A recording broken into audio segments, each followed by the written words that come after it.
uAspire is a national nonprofit with a laser focus on helping students remove the financial barriers to a higher education through 3 impact models: our direct student advising, counselor training, and policy and systems change, impacting over 900,000 students coast to coast. Our advisors work with school districts and community organizations in low-income communities to directly serve more than 12,000 students one-on-one from their junior year of high school into their 3rd year of college to access financial aid, make informed financial decisions, and manage college costs. I think without interaction with a uAspire advisor, my life would be very different. They provide the support I need in a different part of my life that I don't think I would have support for. Since 2012, uAspire has been advising students via a 2-way text message platform. By meeting students where they are, this scalable, evidence-based model makes a difference. uAspire students are twice as likely to graduate college than their peers from similar high schools. As the first person in my family, I wasn't very confident about college and the whole process. But uAspire helped me throughout the whole financial aid process. It would have been really tough to stay focused on applying for college, applying for aid, and it was so many steps, whether it was filling out the FAFSA, filling out the CSS profile. The guidance I received from them helped me afford college, and overall it's made it really easy. Because we see firsthand the enormous challenges students face affording college, we can center students and leverage our learnings in our policy and systems change work. uAspire works with higher education, state, and federal policymakers to simplify pathways to financial aid, make college costs transparent, and ensure that resources are distributed equitably. Through our Student Advocacy Fellowship, we're preparing a new generation of changemakers to lead higher education affordability and equity. As a uAspire Student Advocacy Fellow, I use my experiences as a college student to advance systemic change. We experience the problems, we know the solutions. uAspire's mission has never been more critical.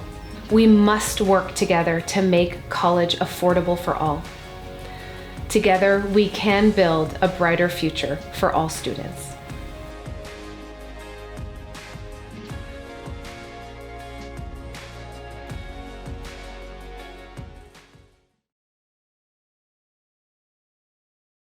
Welcome. My name is Jacqueline Pinheiro, and it is a true privilege to be here with you as uAspire's CEO, and with our honorees and many of you joining us as a fellow First One. I'd like to start by thanking our event sponsors, the Nam McGill Family Fund, State Street, the Dana-Farber Cancer Institute, Eastern Bank, the Edwin Gold Foundation, Homestead Capital, Liberty Mutual, PwC, and the Boston Foundation. Thank you for your investment in a growing community of First Ones. Tonight, we are honored to celebrate 3 remarkable first-generation college graduates, Dr. Lee Pelton, Laila Ramirez, and Mark Stodd, whose stories demonstrate the transformative power of higher education and underscore the need for a college degree to be affordable for all. As the leading national nonprofit addressing the college affordability crisis and helping students and families navigate complex financial aid systems, we have worked for over 3 decades to gain unparalleled experience and knowledge towards solving the challenges that young people face when trying to afford a college degree. uAspire's First One is our signature fundraising event. We invite those of you who can make a gift tonight to do so by clicking on the donate button or by using the QR code on your screen. Donations from individuals make up approximately 30% of our revenue.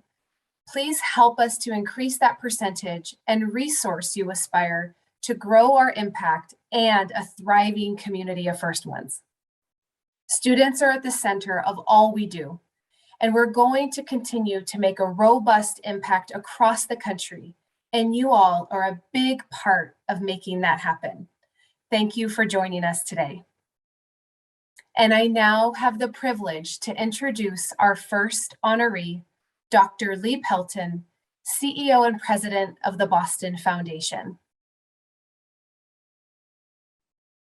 Good evening. It is my honor to introduce First One's honoree and my dear friend, Lee Pelton. While Lee grew up in a working class family of 6 in Wichita, Kansas, he is actually a native of the world and one of Boston's most distinguished citizens. Lee has been an inspiration to countless First Ones like myself. From his example, I became inspired to get my PhD in higher education administration with an aspiration to be an educational and civic leader just like Lee. Some of the higher education posts that Lee has held have been tremendous and jobs of a lifetime, really. Some of them included Colgate University and Dartmouth College, before becoming president of 2 distinguished universities in our country, Willamette and Emerson College. And most recently in June of 2021, Lee took the helm of one of America's most prestigious community foundations, the Boston Foundation. Now, there are so many honors that I could list of Lee's many accomplishments, but I wanted to list a few.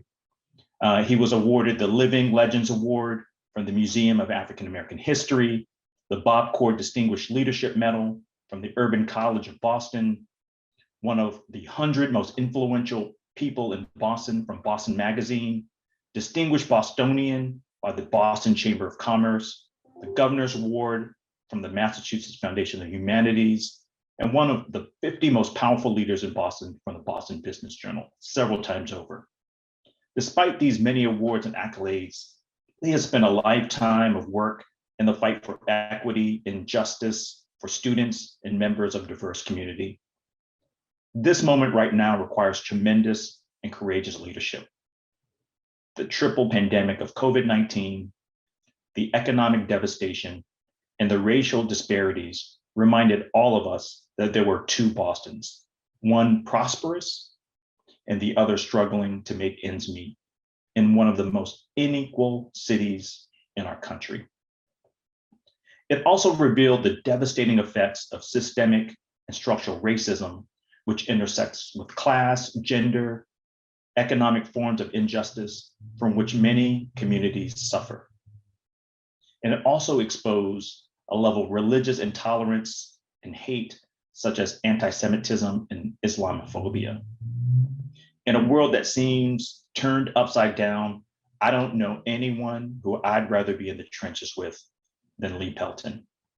A father, a partner, a public steward, a civic leader, a mentor to many, and a friend.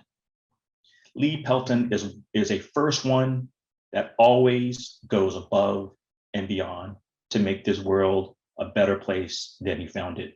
Congratulations, Lee. My story began in Wichita, Kansas, where I grew up during the 1950s and the 1960s. I lived on a street that divided 2 distinct neighborhoods, poor and working class African Americans to the south, and middle class whites to the north. Most of the kids in this part of my neighborhood came from families of laborers like my father, who worked as a butcher in a meat packing plant, or like my mother, who cleaned houses for middle class and white rich families. People often ask me, especially as a first generation college graduate, how I learned the true value of a good education. For me, the value of a good education is tied to the great American dream, where the doors of opportunity are open, where the table is set for all of us to enjoy life's bounty.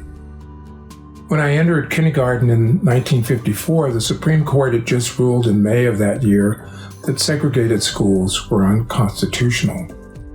I had a choice that neither of my parents had growing up. Rather than attend the segregated African American school several miles to the south, I could attend the white school a short 3 blocks to the north. My parents sent me to the white school because of its better facilities and fewer students per classroom. However, during my elementary school years, each school remained de facto segregated. I learned from an early age what it means to be the only dark face in a sea of white faces. I learned what it takes to be the best when the expectations of teachers, students, and others lean entirely in another direction.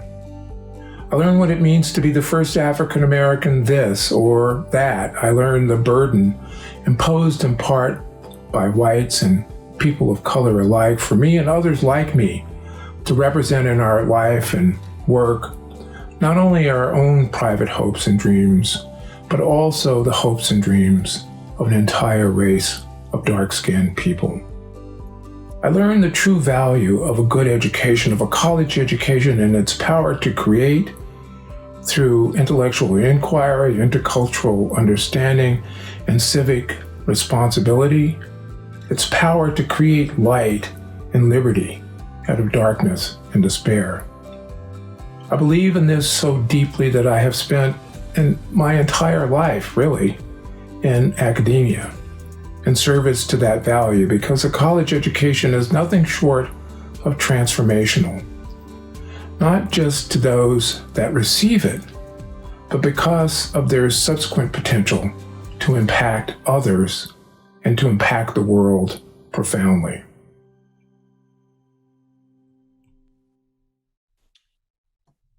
Well, thank you. I'm deeply honored to be recognized today as a 2022 Massachusetts uAspire First One, and to be included among this very esteemed group of honorees. You know, I jokingly say to people that when I entered college many years ago, I had no idea that I would come to value the experience so much that I would spend my entire professional life in university and college settings until last year when I took on a new job in philanthropy.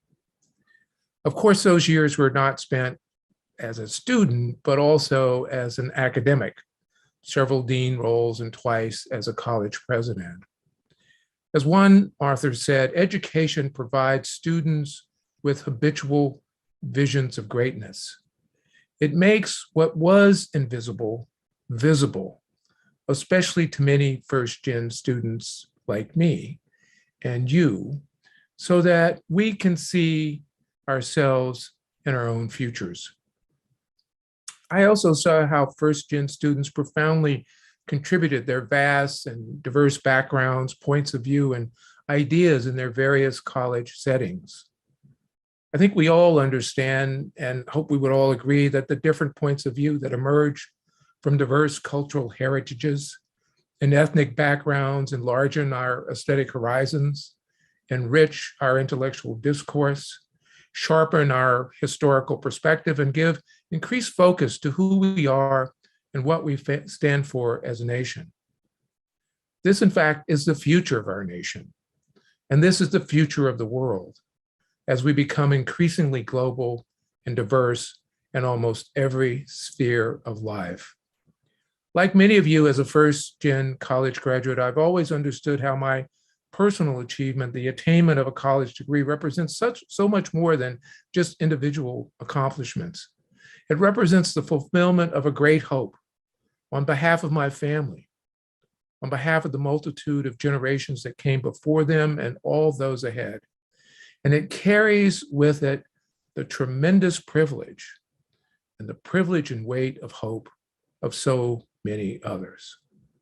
Closing the education gap is both a moral imperative and a matter of equity.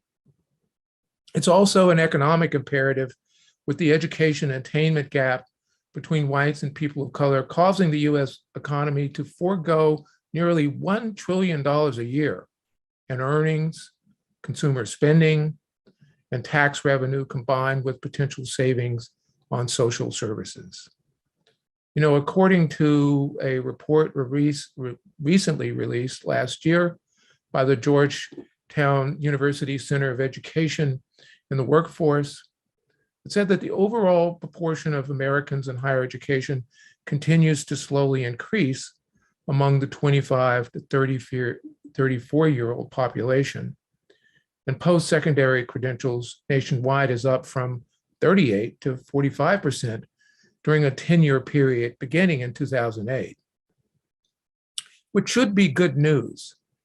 However, the unhappy news is that the gap between the proportion of white Americans with degrees and Black Americans with degrees during this time period has not narrowed. It has gotten wider, growing from 18% to 20%. For Latinx youth, it's even worse, at 25%. And for Indigenous Americans, the gap has grown from 24% to 31%.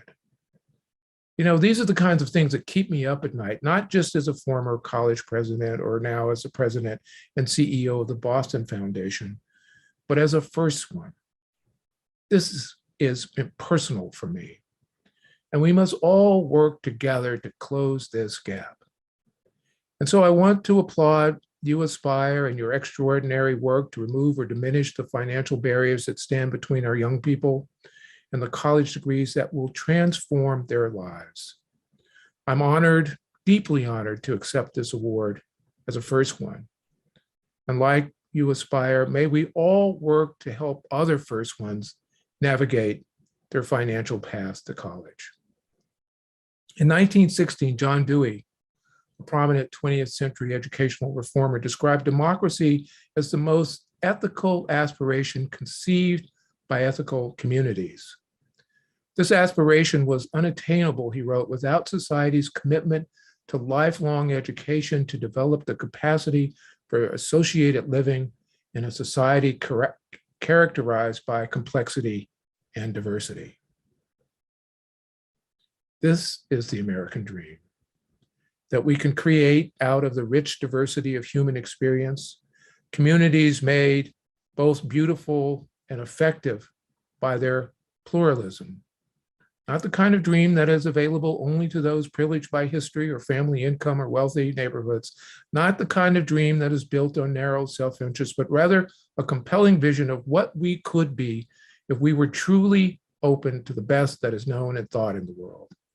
The kind of dream that will swing wide open the doors of opportunity, which sets the table for all to enjoy life's bounty, which holds our nation's motto, e pluribus unum, out of many, one, as a living creed.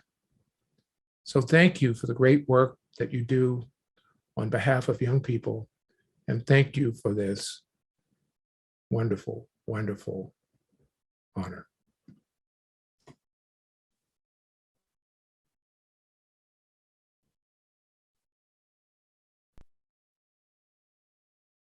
My name is Joshua Etienne, and I am the Regional Advising Director for Massachusetts for uAspire. I'm so pleased to be leading our first of two uAspire Spotlight segments today on our advising impact. I'm joined today by two uAspire alumni and previous first one honorees themselves, May Boumar and Marvin Valdez. Thank you both so much for helping us highlight uAspire's advising, which provides students with the one-on-one support they need to secure financial aid and manage costs so they can afford to complete a degree. May is a senior analyst in project management at Liberty Mutual Insurance and a uAspire board member. Marvin is an associate at Great Hill Partners and has stayed connected to uAspire through volunteering. Welcome, both of you. All right, so we're going to get into some questions today. So the first question is for you both. Tell us a little bit about yourselves and your educational and career experiences. How did your uAspire advisor support you in your journey? And in what ways did the support make a difference in your life? And so for this one, May, would you mind going first, and then Marvin, you'll follow up. Sure. Yeah, so I was a part of uAspire since 2010. During the time, I was very confused about where my career was headed or my academic path was headed. And I was working with uAspire, and I was very lucky and fortunate to be working with Adam and Claire at the time, who are no longer with the organization. But they gave me the reassurance and just kind of the financial preparation that I needed at the time to pursue my education. I initially was enrolled in a nursing program, figured out that wasn't the right path. And throughout this whole process, my biggest concern was just not graduating with student loan debt. And, we brainstormed and figured out the right path for me was community college. I did my prereqs, gen eds, and then I transferred to Northeastern University and pursued my bachelor's in finance and accounting. And after that, I was able to successfully land a career within Liberty Mutual Investments and with my co-op. And since then, I've been working there and been loving it. And yeah, it's really just thanks to uAspire for just, giving me that path and giving me the reassurance and advice that I needed to be where I'm at today. Thank you so much for sharing, May. And I'll turn it over to you, Marvin. Yeah, so my uAspire advisor was instrumental in not only helping me navigate the complex college and financial aid admissions process, but also just supporting me even initially in college. I remember we would meet multiple times a week, especially during my senior year in high school, and then we would just go through each application, and she would help me fill it out. And then especially once I started receiving admissions letters, she was always the first person that I would go to, because she really helped me understand not only would this college be the good fit for me educationally and personally, but would it also make financial sense in terms of just the financial aid that they'd be able to provide, given that I knew I wouldn't be able to afford it out of pocket. So in sum, I think the uAspire was instrumental on helping me get on this path to where I am in life, where I was able to attend Columbia University and then graduate immediately after and have a chance at entering the fintech and payment space, where I'm currently working at Great Hope Partners, investing in a wide variety of companies in fintech. So without uAspire, I wouldn't be able to get to where I am right now. Thank you both for those answers. So you both have actively chosen to remain connected to the organization in different ways since you graduated from college.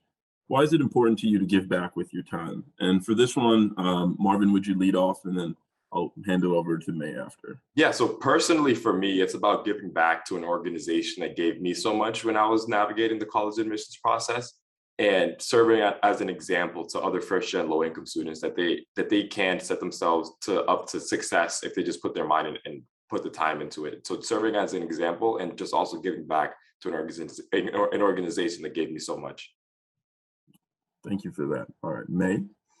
Yeah, I mean, as a first generation college student, I didn't have the resources to successfully pursue my degree, and uAspire gave me so much knowledge throughout the way. And I think because I grew up in a low income neighborhood, there are a lot of students with similar backgrounds as myself. And the reason why I'm so motivated to just fulfill uAspire's mission is because they have helped me so much throughout the years. And I want to be able to give back to students who come from the same backgrounds as I did when I was younger, and give them that reassurance as well that a college education is possible, it's affordable, and students can definitely fulfill whatever dreams that they have. Yeah, thank you both for that. We're really happy to have you as a part of our communities. So our audience today includes first generation students who are currently enrolled in our advising programs. What advice would you give them as they navigate being the first in their family to graduate from college? And for this one, May, would you start off for us? Yeah, I think definitely ask all the questions that you need to ask. Especially with my experience alone, I was very lost with just especially financially related questions. And I think on top of that as well, uAspire has given me so much clarity and the different career avenues that I can pursue within my education.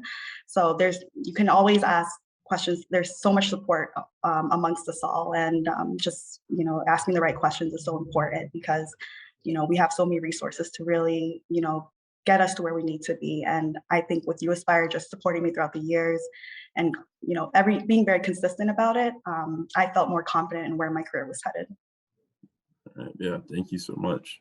I'll turn it over to you, Marvin. Yeah, my one piece of advice would be to never doubt yourself. I think first-gen low-income students have the tendency to fall into imposter syndrome. I know I did as well, given that we're coming from a background where we're the first ones navigating the spaces that we enter. So my one piece of advice is to never doubt yourself, and know that anything you set your mind to, you're able to accomplish, as long as you just put the work and the hours to do so. Thank you so much. So yeah, to close this out, May and Marvin, thank you so much for your time today, to share your voice and your stories with us. We're so lucky to have you as a part of the uAspire network. My name is Stephen Good.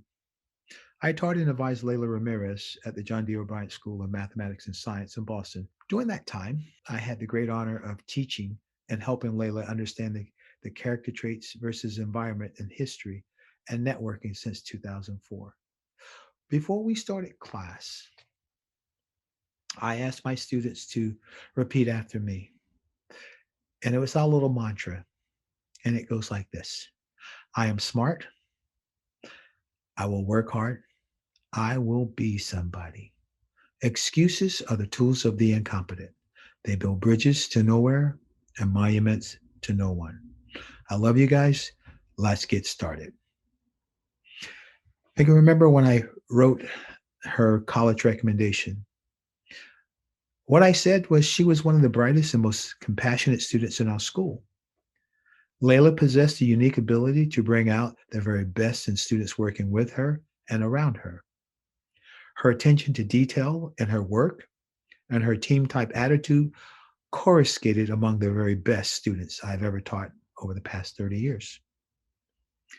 I distinctly remember Laila in my U.S. history class during her junior year. She was smart. She was extremely dedicated to her family and to her studies. Laila was a natural leader. She took on the responsibility and role of doing anything that needed to be done in her group. In addition, Laila had this unique ability to get students to abnegate from their opinions based on her keen ability to reason from a sound and dialectical approach. I want to point out that the boys in her class were also very bright and tried their very best to be the best in the class. However, they did not achieve that goal or cast a bigger shadow. I truly believe that Laila has a lot of the same unique character traits that Nelson Mandela posed. She showed me that she could also have a negotiated revolution like Nelson Mandela. They both have this unique character trait in any environment that never fades away. Over the course of her time at John D. O'Brien School of Mathematics and Science, Laila showed consistent growth. Today, she is still growing and making her first generation debut an amazing success. I think she is like the great giant sakura. They are also the most massive living things on Earth. The largest of them rises a little more than 300 feet tall. Laila is not 300 feet tall, but the shadow she has casted from the John D. O'Brien School of Mathematics and Science, Smith College, Harvard Business School, and the organization uAspire is a bigger shadow than those of the giant sakura.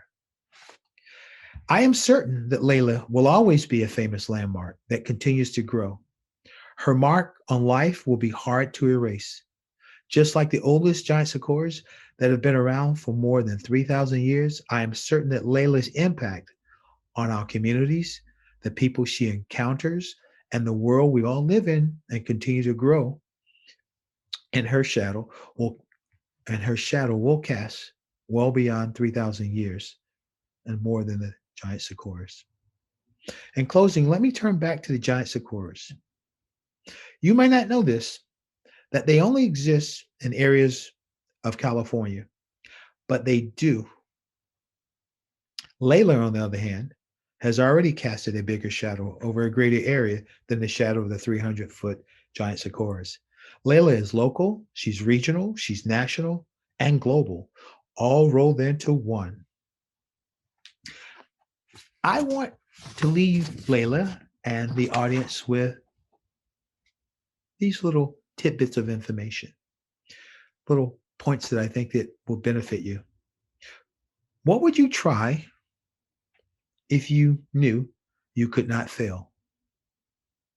Walk forward and keep the carrots in front of you. Fear, we all know that word, but what does it really mean? It means false evidence appearing real. Where you focus is where you finish. You can control the moment, or you can let it control you. Pressure can break you or forge you into steel. Never be ashamed of a loss or the scar it leaves behind. It simply means you were stronger than whatever tried to beat you. And I'm going to leave you with this little story. There was a ship engine that fell and no one could fix it. So they brought in a guy with 40 years of experience. He inspected the engine very carefully from top to bottom. After looking things over, the guy reached into his bag, pulled out a small little hammer. He gently tapped the engine. And instantly the engine burst back into life. The engine was fixed. 7 days later, The owner got his bill. It's $10,000. The engine was fixed. The owner said, tapping with a hammer? $2? What? The owner said, you hardly did anything. Send me an itemized bill. So he did send him an itemized bill. And his reply was simple. And it simply said, tapping with a hammer, $2. Knowing where to tap, $9,998. Don't ever underestimate experience. And that's what you have in Laila, and she is gaining it, valuable experience each and every day. And she comes loaded with experience. So I introduce you to Laila Ramirez, the new giant Socorro. Thank you. It wasn't ever a question in my mind that I would be earning my degree. I think my parents did a good job of not presenting any alternatives. I am the daughter of immigrants, so my parents are from the Dominican Republic. My mom and my dad were both incredibly hardworking people. My parents divorced when I was fairly young, and so what it meant was that there were hard times and that my mom was really out here trying to do it on her own. My dad, I like to think of him as a serial entrepreneur, and so he was sort of in and out and would support us the best way that he could, but he had sort of one foot in the United States and one foot in the Dominican Republic, and so that made it a little bit challenging. And so, there were times in my early childhood where, we did live in shelters, and my mom thankfully was able to secure some government subsidies and a Section 8 voucher, which meant that there was a lot more stability from that point forward. What I remember the most about applying and attending college and the application process, the financial aid piece of it was a lot. It was incredibly complex. I ultimately decided to matriculate at Smith. I decided that I was going to prioritize proving to myself that from an academic standpoint, I could achieve a 4.0 or the highest grades that I could get. I was not shy about asking for help, and I made it my business to spend as much time as I could in terms of lining up resources that I thought I could need before I needed them. And so there was a Jacobson Center, which is our writing center. And I would spend all of the time that I could scheduling appointments to make sure that my papers were reviewed and that I was submitting the best work that I could. So it was always an eye towards, what am I learning? Who am I wanting to become on the other side of this? And ultimately, how can I use this to propel me into the next and most important thing that would come afterwards? There's a lot of freedom, a lot of access, optionality, and opportunity that I think about when I think about the thought of being a first-generation college graduate. So it's this idea of being able to elevate myself, the people that are around me, and also those that are coming behind me to a higher level. What I remember most about my diploma, it means that all things are possible through Christ. It also means, that dreams come true, right? I stand on the shoulders of many, many giants and folks who walked the earth before me to make this day, to make that day a reality for me to be able to have a diploma. What advice I would have to give to someone who might be experiencing hard times right now? You are making history. Be empowered by that. The ups and downs will add complexity and richness to your story that will speak to so many people who you will inspire and who you will serve as a role model for.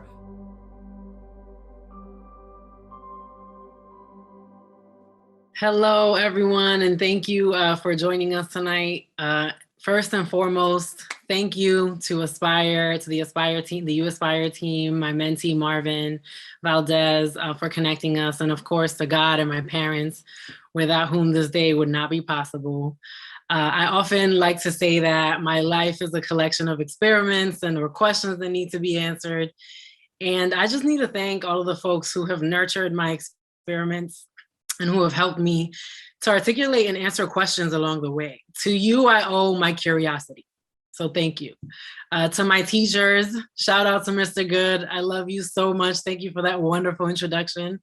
To my mentors, my sponsors, my coaches, my trainers, and folks who acted as parents or as guiding influences when I knowingly or unknowingly needed you the most. Because of you, I understand that it takes a village. Thank you. To my aunts, my uncles, my 30 plus cousins, my godparents and neighbors who lent a hand when times were tough. Because of you, I'm not shy about asking for help, and resourcefulness comes with ease. Thank you. To my brother Adam, for always being true to yourself and your dreams and modeling a life of fulfillment. Because of you, I live and I show up authentically. Thank you. To my besties, my tribes, my girl gangs, my squad, my inner circle sisters, my sorority sisters, my sister friends. Because of you, I understand the value of community and that I can go fast alone, but we can go further together. Thank you.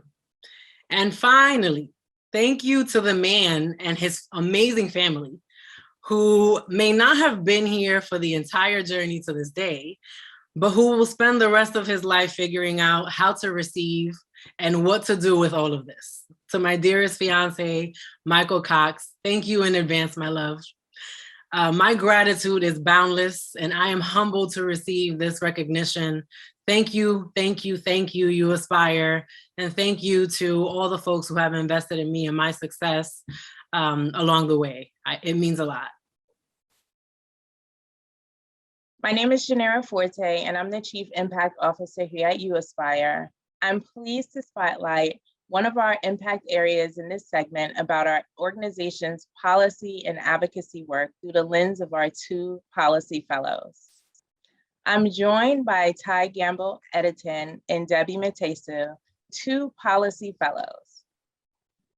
Ty graduated from Union College in 2021, is currently a George J. Mitchell Scholar at Trinity College, Dublin, earning his master's degree in race, ethnicity, and conflict, and was recently named a 2022 Rhodes Scholar. Debbie is a student at Shippensburg University, majoring in psychology. Welcome to both of you. I'm so glad to be joined by you and excited to dig in and engage. So for the first question, what drew you to policy? I'm very passionate about a lot of things, and I advocate for those things as well. I knew that advocacy, true advocacy, was more than liking a tweet. And I was attracted to uAspire's work environment. And because they're very open to feedback and they listen to students and they give students a voice. And coming to uAspire, I was able to get a mentor who encouraged me that my voice mattered. And Ty, what about you? What's your uAspire why? Yeah, so I was attracted to uAspire primarily because of the student-centered kind of way it approaches policy, but also because of its very broad breadth in terms of advocating for higher education for low-income students and marginalized communities, and just more generally for everyone. I come from a low-income background, and so I was very enthusiastic to see that many of my peers, whether they be student advocates or people who work for uAspire, come from similar backgrounds, and they are very passionate about the work they do. So that combined with my past experience working in Massachusetts on a political level, primarily in campaigns and the local level and also on the state level, really encouraged me to want to do policy work and to really have a keen focus on higher education and how I can improve outcomes for people like me. Thank you so much. Thank you both for those answers.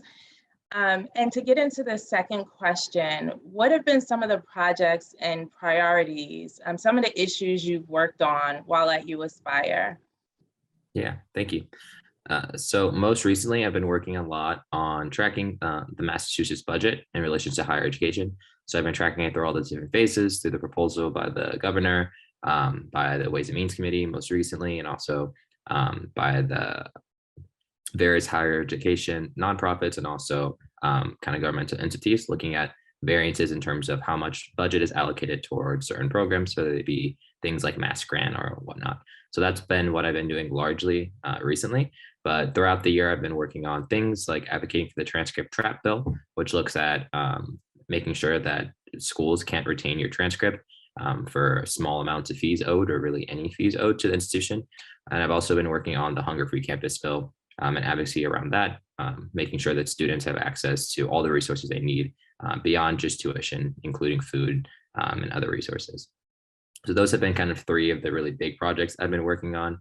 And those, I think, have really shown me that the cost of college go very far beyond what you may think it is.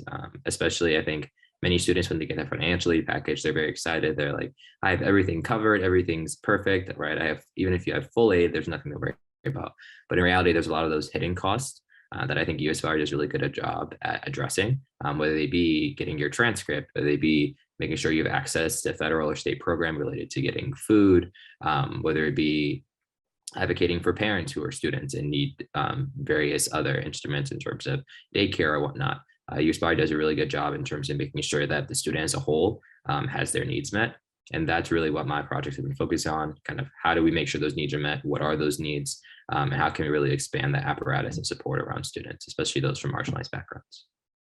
When thinking about your biggest takeaway from advocating for college affordability, so like the skill you gained or what you learned, what would you say was like that biggest takeaway? My biggest takeaway from being with uAspire as a whole is that your voice matters. It's important to be in the room. It's important to be a part of the decision making. It's important to make sure that every avenue is addressed, because at the end of the day, these decisions are being made on our behalf, and it should be for the best interest of the students. And what I've learned is what I actually set out to learn from uAspire in the first place: how to be strategic in my advocacy so that it is effective wherever it goes, and whoever sees my research or whoever sees what I'm advocating for, so that it can go far. And also not only addressing the problems, but preventing them. That's a big thing, because then we'll have to work on them constantly over and over again. And then we're leaving these new problems for the new generation after us. That's not my goal. My goal is to work on this problem and prevent it for the people coming behind us, that even if I don't benefit from the problem solved, they will. Thank you tonight for engaging with me in conversation and for all the brilliant work that you do to move our policy agenda forward for uAspire. From the foam of every generation, some talents surge to the high watermark. In art or science, sports or business, politics or philanthropy, these pioneers demonstrate astonishing achievement. Most impressively, some start with little power, property, or privilege. When I met Mark Stodd 24 years ago at Harvard, he was a scholarship recipient from East Los Angeles. Today, Mark ranks number 22 on the Forbes Midas list of the world's top venture capitalists. In 2 decades of close friendship, not once have I heard Mark say, I'm unqualified for this, or unable to do that, or unwilling to try such and such for fear of failure. Instead, as Mark's dynamic wife and partner, Elisa, can attest, his lingua franca is, it's going great, super excited. Let's think through this, Frederick. Let's go, let's boogie. To Mark, nearly every problem can be solved, every counterparty dazzled, every good opportunity seized, every friend encouraged to reach loftier heights. Success for Mark is the state of mind, a tenacity forged from humble beginnings, an ocean of optimism bounded by moderate behavior, a disposition as confident as it is contagious. It inspires all around him to think bigger and do better. Few writers express this philosophy of resilience more eloquently than Nobel laureate Rudyard Kipling, who in 1895 penned the poem If, in the form of paternal advice to his son, John.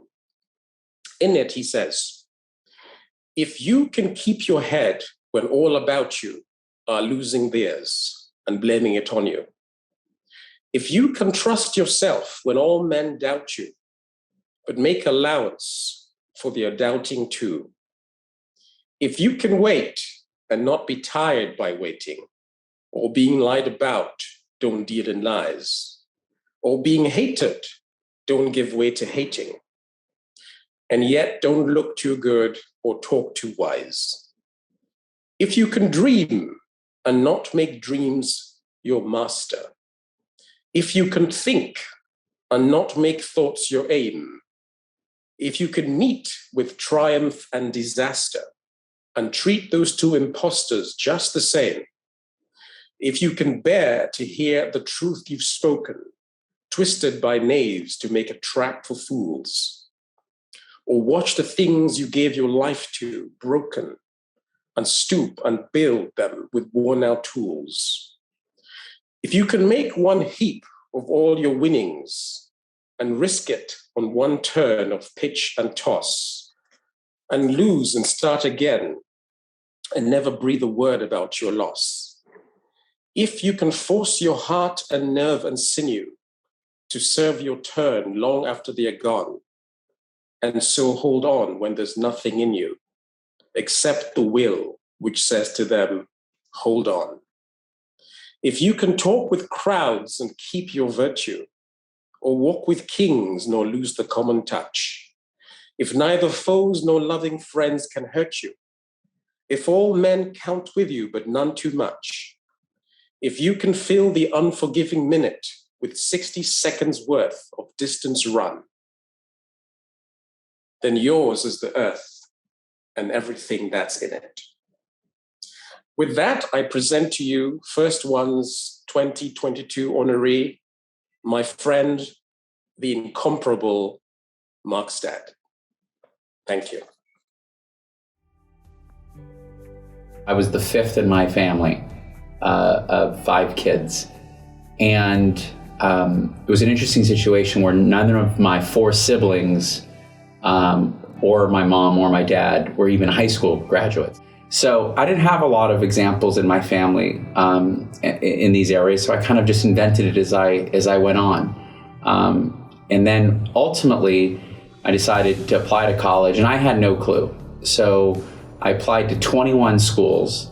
I remember taking the SATs 8 different times, but it worked out. And by applying to a lot of schools and learning about it and visiting these schools, a bunch of buddies and I kind of figured it out on our own. One of us went to Stanford, one went to MIT, one went to Columbia, UPenn, I went to Harvard. And it was really because we pushed each other to study and do well in school and be active. I remember coming from high school where I don't think I got a grade below an A in my entire time there. And by the end of my freshman year, I did not get a grade higher than a B+ my entire freshman year. It was a total shock for me that summer. And I realized 2 things. The first is I had to focus more on academics and school. The second thing was I just wasn't as prepared as I thought I would be. How to write papers, how to take tests, how to study. I don't think I spent time thinking about being the first in my family of 7 to graduate, but it means a lot more to me now as I look back on it. And so many of the skills I've had, and I think the reasons I've been able to be successful in business is kind of this idea of tenacity, this idea of hustle, this idea of not having to look to others and see how they did it, but do it on my own. But I would never for 1 minute trade the upbringing I had and the opportunity I had, because it creates resilience, and that can't be trained. You have to learn that on your own. So in so many ways, I feel so blessed at the things that I didn't have growing up, which in a lot of ways have created the things I have today. What this really signifies is that inner flame in all of us who didn't have that family situation that made it easy, and that pushed us to go off and do something that's really uncharted. And people who do things that are uncharted early in their life, I believe, are most likely to do things that are uncharted later in their life. And that's what I think ends up being the people that create the best companies, that become, some of the best world leaders, that hopefully cure diseases. is going out and doing something against the odds. So good to be here today in Frederick. 20 years of friendship. What a beautiful comments you made there. I have so many people to thank. I'm so honored and humbled to be here and recognized by uAspire today, and hearing the stories of Dr. Pelton and Ms. Ramirez. And I love the comments that Dr. Pelton made about just how far we still need to go, and just as a nation, what great promise we have, but we need to help those that are left behind, and hearing from Ms. Ramirez about hard work and vision and all her appreciation for others. So, that was great. I think all of us knows that, no person is an island, and anyone who hopes to achieve success alone is horribly mistaken. And with that, I really want to, there's so many people on this Zoom today. I have cousins, I have aunts and uncles, my parents, teachers, dear friends, mentors, siblings, brothers, etc. And I need to express sincere thanks and, for your love, direction, and then indispensable role everyone has played in shaping me from my earliest days until today. And of course, above all, for me, I just have to thank my sweetheart, Elisa, really the best wife anyone can ever dream of. I've decided for this session, I'm going to use the time really to speak to the aspiring college students on the Zoom today.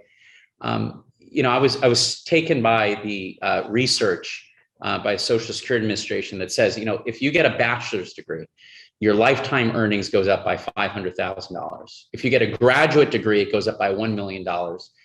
And it's just pitiful that the poorest 20% of households, under half will graduate from college.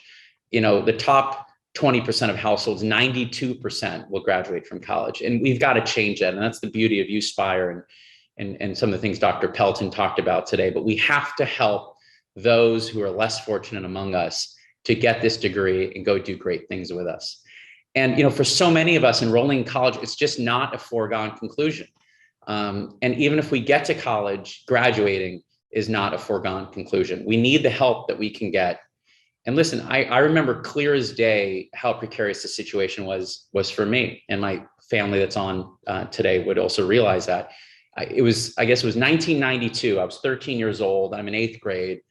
My beloved brother, Patrick, just went off to high school. There's gangs, there's drugs, and all these negative influences in the community. My best friend from elementary school just went to Montebello High.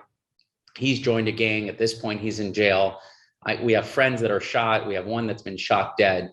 It's a real mess. And this was what I was looking at. It was a bleak outlook, and I had to decide what I was going to do about it. I was clueless, having been the first in my family to finish high school. As I mentioned, I applied at 21 colleges. I'd taken the SATs 8 times. I remember I took the SATs in my tuxedo that I wore to my prom, and I just stayed up all night and went and took them. I was just giving it all I had. Here I am 30 years later, it's 2022. And I feel so blessed. I graduated from high school with top honors. I was able to go to Harvard, where I graduated magna cum laude. I now run a really fun and interesting investment firm where we get to manage over $25 billion of assets on behalf of great universities and foundations. I get to be part owner of a national hockey team.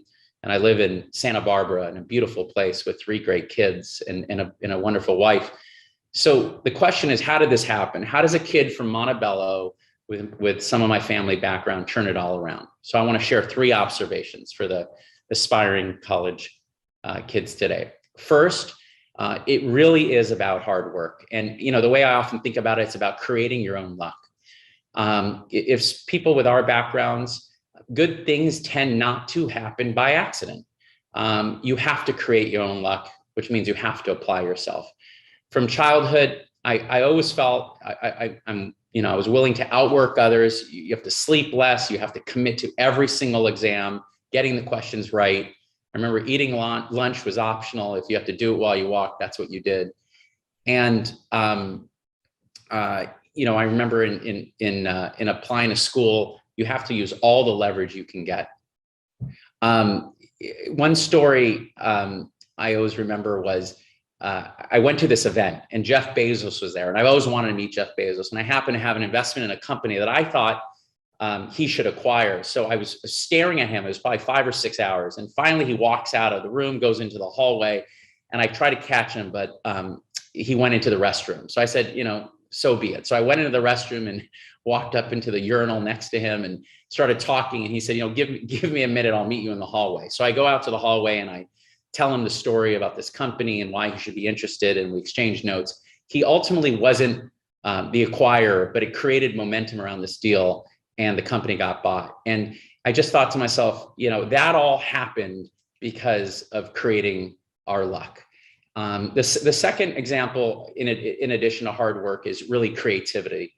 And I remember in the world of tech investing, Morgan Stanley puts on this conference. 500 people show up in San Francisco at a beautiful hotel. And I spent years trying to get invited to this conference. And I finally get invited. I'm so excited. I walk in and I see 500 people dressed great, all top scholars. And I quickly realized there's no way that I'm gonna beat these 500 people. And that wasn't the wisest path for me. So I actually walked out of the conference and I said, I'm gonna have to do something more creative. I'm gonna have to find a different angle, and I can't invest like everybody else. And I remember shortly thereafter, there was a company called Mercado Libre, which is kind of like a Amazon, but in Latin America. And instead of just buying the stock, we came up with this idea of we could raise $2 billion by bringing in PayPal to help them with financial services, to bring in Dragoneer, our firm, and to bring in public shareholders. And we convinced the board to do it, and we were able to invest into the company, and it worked out for everybody. And it was just this idea of kind of being creative and coming up with something else. And I even remember I got this job at a firm called TPG, and I tried to get them to interview me and talk to me, and they never would. And finally I threw in the towel, and I found out the name of the head of recruiting. So I went to their office and I asked for him. He came out. I didn't have an appointment, and he said after convincing him that he should spend 5 minutes together, I ended up spending 6 hours there. And by the end of it, they gave me an offer, and that's where I ended up working, and it really set the tone. So the key here was really don't play by other people's rules, and be creative to accomplish your goals. And then the third, in addition to hard work and creativity, and this can't be overstated, just the importance of mentorship. And we all need mentors. I've always sought mentors. When I was in high school, the mayor of Montebello was a guy, Arnold Glassman, and he provided so much leadership and guidance to me and others in our class of civic duty and service. He ended up sending me to Japan to be the ambassador on behalf of our city, which I really loved. When I was at Harvard, there was an eminent economist, John Kenneth Galbraith, and he took me under his wing. And I remember speaking at his 90th birthday party right before John F. Kennedy Jr. at the time. And, he was an author of more than 40 books. And he really taught that, economics was more than supply and demand. I remember those macroeconomics AP tests, but it was much more than that. It was really, where does supply and demand intersect with the well-being of humanity that matters? And it was a really beautiful thing to see, and to get that influence at such a young age. When I was at TPG, I met, David Bonderman, and coincidentally, we also met in the bathroom. But and what I realized was that making myself useful to him had real value. I helped him buy a hotel once, and David to this day has taught me that the importance of hard work, thinking big, but you have to remain humble, was so important, and that was so great. And then in business school, I met Reese Duca and Tim Bliss, and to this day, they've been lifelong friends, and over 20, they're over 20 years older than me. And Tim and Reese have generously given their time to coach me, both in investing and in life. And without such mentors, without, a system of financial and emotional support, I really would be nowhere. I found that successful people hit a point in life when they want to give back. Mentoring the next generation of leaders is one way they do it. So you have to give them a reason to care about you and to care about your success. let me be clear. Coming from a poor family, economic security really was the overarching goal for me for so much of my life. And each one of us is really entitled to our own definition of success. It's really going to be based on your own strengths, your own passions, your own circumstances. And each of us may pursue a unique vision for professional and personal fulfillment. I chose mine, and you're going to have to choose what's right for you. And whatever your aspirations are, whatever your preferences are for career, for family, for giving back, for making a mark on the world, I have to emphasize that it's going to be a combination of hard work, and it's going to be creativity is going to matter, mentorship is going to matter, and don't underestimate the benevolence of others. It takes applying yourself, it takes taking risks, it takes putting yourself out there. So for everyone here, work as hard as you need to, go to college. You have to embrace it. You have to enjoy it. Work hard, be creative, find enlightened people that want to invest in you. And mostly, thank you so much for honoring me here today.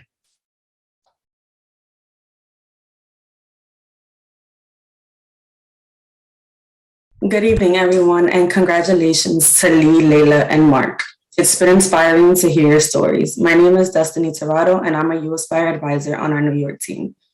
I'm joined tonight by two uAspire students, Lonnie Lam and Nahed Mohammed, who, like many in our audience tonight, are also first-generation college students. We're so excited to be here with you all and to ask you questions about your experience as first ones. We'll be asking questions about your college experiences and careers, and we'll give each of you a chance to answer each question. I'll now turn it over to Lonnie to introduce herself and ask our first question. Thank you, Destiny, and congratulations to the honorees. It's truly a pleasure to be here with you tonight. I'm Lonnie Lam, and I'm a freshman at UC Davis majoring in English. To start, did you ever feel at any point during college that you didn't belong? If so, how did you overcome that feeling and develop the confidence to perform in a competitive environment? Let's start with Lee and then Laila and Mark. I think it's not unusual for most students to feel that way, and especially students that are in so-called elite colleges. At Harvard, there was this thing students, there's so many students who thought, well, I'm the Harvard mistake. I'm not supposed to be here. And I don't know if David felt that way, but I know that's not an infrequent feeling. And so, I think that you just heard him say this, you need to seek out a mentor. You need to seek out someone who can be a support for you, and you need to stay in touch with that person. And in the end, you have to believe in yourself. But I think that it always helps to have a mentor and someone at the college who trusts you and believes in you and reminds you of how remarkable you really are. I agree with all those points, Lee. I would say, as I think back, I was really lucky to not ever feel like I didn't belong, but I was keenly aware of how different my experience was and how different I was. And so I was really lucky to have a community of girlfriends, administrators, and people who were really supportive. Part of what sort of kept me grounded in knowing that I did belong was having a very robust appreciation for the amount of work that it took to get there. I knew what work I did to get there, and so I knew that I belonged, right? And then I also knew all the people who invested in making sure that I was prepared and that I felt supported. And so it was not ever a doubt in my mind that I belonged. It was just a matter of, how do I navigate this place being different? And how do I make that difference make a difference, right? So yeah. What a great question. So I'm coming from Montebello. I'm in now Cambridge, Massachusetts. I always remember I walked into my dorm room, and then after I left, and I'm with my parents in the elevator going down. And I remember I told my mom, at the time. I said, wow, I brought too much clothes. And some snooty girl in the elevator looks at me and says, that's too many clothes. And I quickly realized I was possibly out of place. And I remember kids would talk about lax, and I thought they were talking about the airport in Los Angeles, but they were talking about something called lacrosse that I'd never heard of, or rugby, et cetera. So absolutely, I felt completely out of place. And there was so much wealth. There was so much, it was so different, but I loved it. You know, I wanted to compete. I wanted to do well. I wanted to learn. So I hit it, but I had mentors to go to and ask questions to, and made my way through. And I said in the opening thing, you know, I remember I never got anything other than an A in my life. My freshman year, I didn't get anything other than a B. And I had to go back and turn that around, and was able to get straight A's the next 3 years. So of course you hit bumps in the road, and that's what makes this great. And that's, you know, that teaches the resilience that Frederick talked about. So not feeling like you belong is a good thing, but you have to overcome it. You have to put the fear aside. And if you do, you'll be so much better for it, and much better than those that had their paths laid for them. Thank you all for those thoughtful responses. Now I'll turn it over to Nahed, who will introduce herself and ask the second question. Thank you, Destiny. It's really nice to meet you all. I am Nahed Mohammed, and I'm a sophomore at CUNY Brooklyn College on a nursing track. As a first-generation college student, one of the most challenging parts of my experience is knowing what to turn to for resources and helping navigating college, especially in the virtual environment we're in due to COVID. So my question is, what advice would you give a first-generation student like me who finds themselves in need of some extra help? And let's start with Laila for this one, then Mark, and then Lee. Thank you for that question. I will start off by saying this is not going to be an exhaustive list, but if anyone needs help troubleshooting in this area, I'm happy to make myself available. My friends often remind me, you know, there's something like, I don't know why, I'm like super resourceful and I always find a way. So in terms of where to start, I would say financial aid is a great first place to start, because they're aware from a, you know, financially, you're looking for, you know, ways to cover a gap, or creative opportunities for you to be able to afford a specific, for example, experience like studying abroad. Or if you need, in some cases, I know at Smith College, we have a college fund, which is basically just like a pot of money that alums continue to add money to year over year for things like, you know, folks who are experiencing winter for the first time and need a coat, or if you're going to interview and you've never had a business suit before, right? So there are those resources. Then there are, of course, when you think about the day-to-day resources of like getting your work done, being properly, having proper nutrition, getting enough sleep. I must emphasize the importance of making sure that you are taking care of your health. And so making sure that you're going to health services.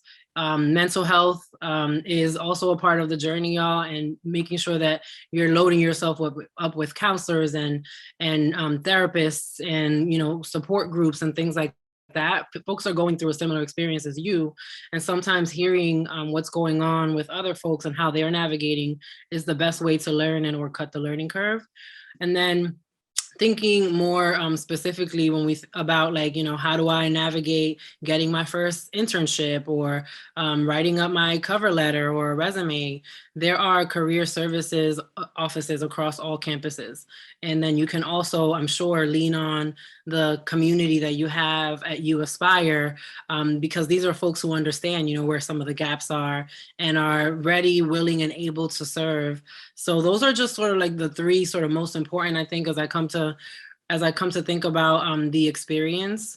And then the last but not least that I would say is from an emotional support standpoint, to the degree that you can, be transparent and not try to be the hero, right, all the time. Be honest with your families and your friends. You'll be able to find a space where you can bring the good, the bad, and the ugly, and you don't have to perform just because you were a rock star all of high school. Doesn't mean that you have to, be a rock star the entire way through college, especially not in your first semester. And so make space for yourself by being courageous and just sharing and being vulnerable and transparent with your emotional support as well. So I'll pause there. Thanks for that. All I got to say is find people who've done it before. Call them, write them, beg. Well, I would say that there's no right way here, because obviously as individuals, we come to school, we live, and we have a whole variety of ways of engaging in the world. Some of us can engage in the world, in a kind of forceful way. Others can't. That's not part of one's nature. And so we have to recognize a great diversity there. I would say a couple of things. One is find your posse. That is to find the group of friends and folks where you feel most comfortable. And I would say that especially for students of color. I used to call this, my cultural gas station. So that's where I would go to get some gas, to fill me up. And that would help me feel comfortable in a terrain that was not hospitable to me. So find your posse.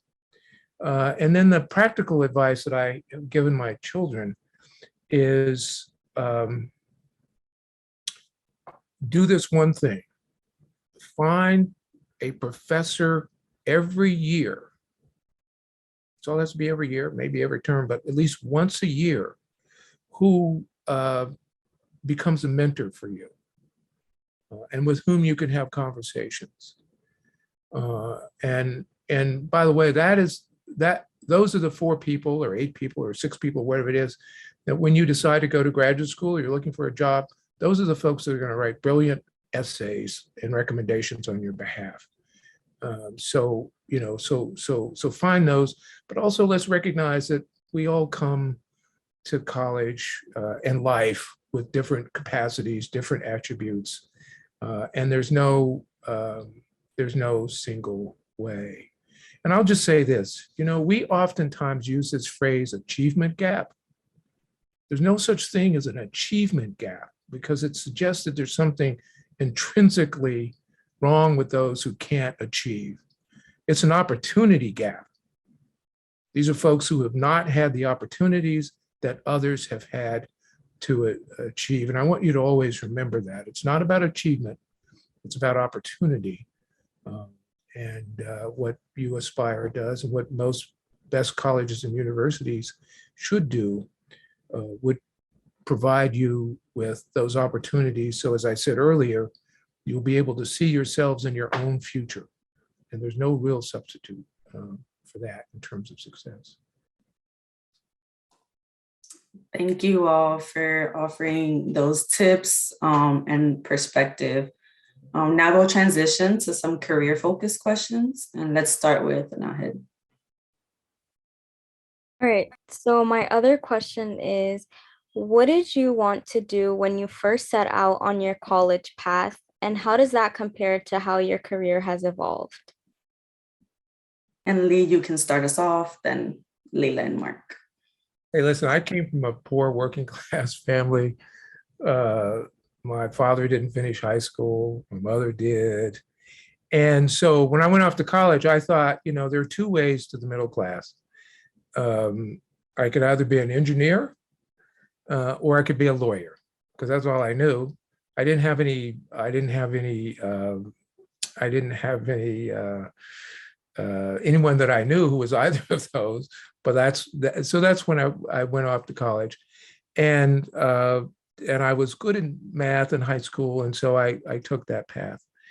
That was the wrong path for me to take, or I shouldn't say the wrong path, but I quickly understood that my passion was not in those fields, it was in literature and in prose and poetry And growing up with the King James Bible and those rich cadences, and all those verses that I had to learn, every Saturday night before church, that was crucial to me. So I studied, poetry and literature, and wanted to become a professor in English and American literature. And so that's my journey. It turns out that was the best thing for me to do, because it allowed me to have this wonderful academic career.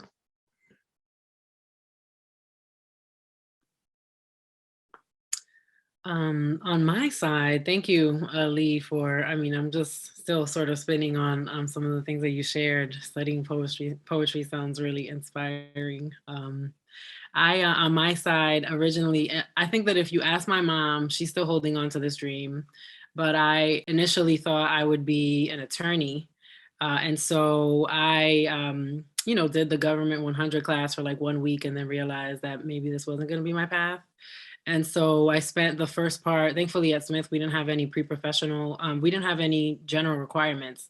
And so I could experiment different majors for as long as I figured out. It took me to land one. And so I finally took an econ class, and that really made sense. It just worked, it just clicked. And so I ultimately didn't go into the legal profession, but I did start out on a path in financial services. And I, over time, have transitioned from financial services to nonprofit management to media and entertainment. Similar, as I mentioned earlier in my comments, there's always been a question that needed to be answered, or like an experiment that I was trying to run. And so I've had a varied career thus far, and it's not at all what I expected that it would work out to be, but I am fulfilled and I am satisfied with how it has worked out. When I got to university, I was going to be a chemist, and I was convinced chemistry was my path, but that went away quickly. I then decided it would be politics, and I wanted to, very quickly change the world and go into politics. And I remember standing on street corners holding signs for folks running for state rep in Massachusetts, because one, I wanted to do that, and two, I needed a paycheck. And then I actually wrote a speech and helped Robert Rubin, who gave his endorsement speech for Al Gore in the 2000 election. I was in college running the College Democrats. And I remember driving back from Nashua, New Hampshire to the airport. He was CEO of Citigroup at the time. And his advice to me, because it turned out he also came from,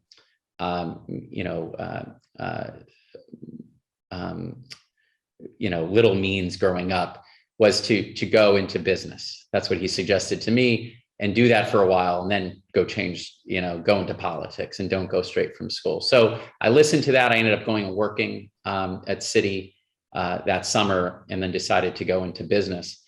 And that was something I never thought I would have done, and something I've now done for the last 20 years.